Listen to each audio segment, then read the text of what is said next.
le géant de la tech chinois Xiaomi a présenté en début d'année sa première voiture, la SU7. Aujourd'hui, la marque organise un événement sur Paris pour nous présenter pour la première fois en France cette voiture. C'est pour ça que nous allons vous la présenter ici. Alors, est-ce que c'est la prochaine star des voitures électriques? C'est ce que nous allons voir tout de suite.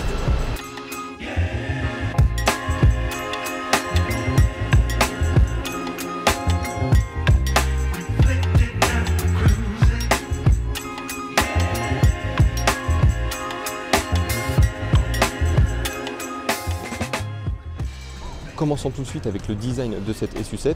Côté dimension, elle fait sensiblement la même taille qu'une Tesla Model S avec presque 5 mètres de long et presque 2 mètres de large pour une hauteur de 1,45 m. Son design est plutôt arrondi comme ce qu'on peut retrouver par exemple chez BYD. Vous avez entre autres ces très beaux feux en un seul bloc séparé juste ici par une bande de LED. Ça nous fait penser tout de suite à une McLaren 720S, ces feux avec le capot qui est creusé comme ça. De chaque côté du pare-choc avant, vous avez ces entrées d'air qui sont pour le coup bien réelles.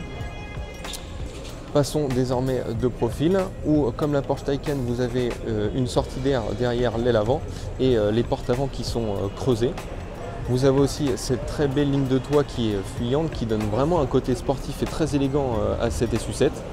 Passons désormais à l'arrière de cette SU7, où vous avez ce très beau bandeau lumineux qui fait toute la largeur de la voiture. Vous avez le nom de la marque écrit en toutes lettres sur la malle du coffre, ainsi que le nom du modèle en bas juste ici à droite. Vous avez sur le bouclier arrière des sortes d'extracteurs d'air qui sont factices. Et sur la malle du coffre, vous avez un aileron qui est mobile. Puisque nous sommes sur la partie arrière de cette SU7, parlons du coffre. Ce dernier offre en configuration normale 517 litres, auquel vous pouvez rajouter les 105 litres du coffre à l'avant, le fameux Frunk. Nous sommes désormais à l'intérieur de cette SU7 et ce qui saute aux yeux ici, c'est la très bonne qualité des matériaux et la qualité de présentation et de finition. En revanche, pas de grande surprise avec ce qui se fait actuellement sur le marché, nous sommes quand même en présence d'un intérieur assez minimaliste. C'est globalement l'intérieur d'une Tesla Model 3 avec la qualité de finition en plus et quelques boutons physiques supplémentaires. Vous avez notamment ce très beau volant en 3 branches avec juste ici une molette pour sélectionner le mode de conduite que l'on souhaite. Vous avez encore quelques boutons physiques. Derrière ce volant, vous avez un petit écran d'instrumentation qui sert notamment à afficher la vitesse, la température, la consommation que nous sommes en train de faire ou encore le mode de conduite. Contrairement à Tesla qui a décidé de supprimer ses commodos, non, vous en avez bien ici à l'intérieur de cette Xiaomi avec à droite la commande de boîte de vitesse et sur la gauche les commandes de clignotant. Au centre de la planche de bord, vous avez ce très grand écran de 16,1 pouces, on peut clairement appeler ça une télé. Xiaomi étant un fabricant entre autres de téléphones, vous avez cette présentation typique des smartphones avec toutes ces applications. Le tout est très fluide et très intuitif, ça c'est grâce au processeur Nvidia qu'elle embarque.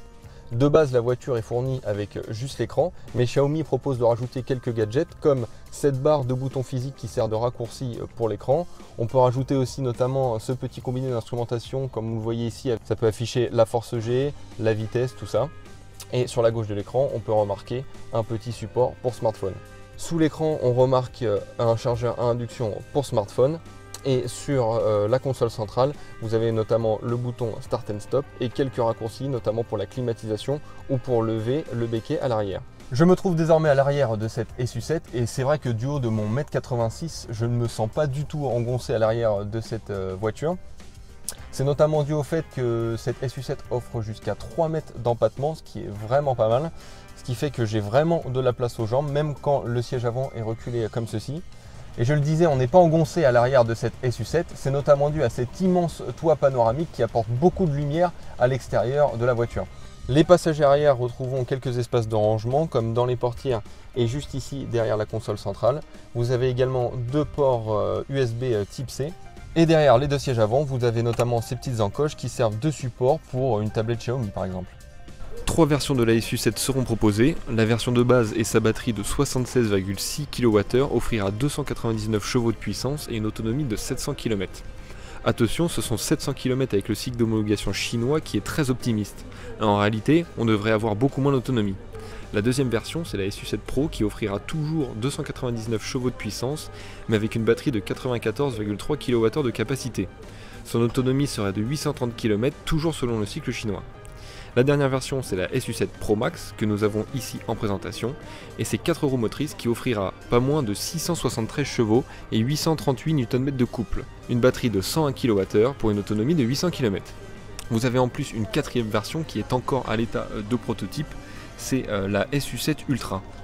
Une SU7 survitaminée avec plus de 1500 chevaux et une carrosserie entièrement en fibre de carbone.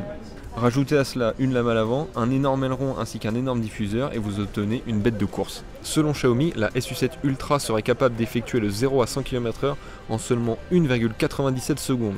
Une concurrente directe de la Tesla Model S Plaid.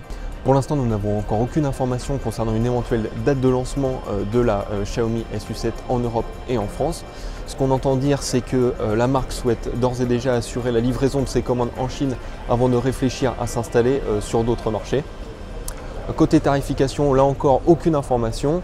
Même si cela n'est pas comparable, en Chine, la SU7 est vendue entre les versions entre 27 000 et 38 000 euros, soit bien moins qu'une Tesla Model 3 en Chine. Moi, ce qui me reste à vous poser comme question, c'est de savoir ce que vous avez pensé, vous, de cette Xiaomi SU7. Quant à moi, je vous invite à vous abonner à la chaîne YouTube d'Auto Plus, ainsi qu'à nous suivre sur tous nos réseaux. A très vite.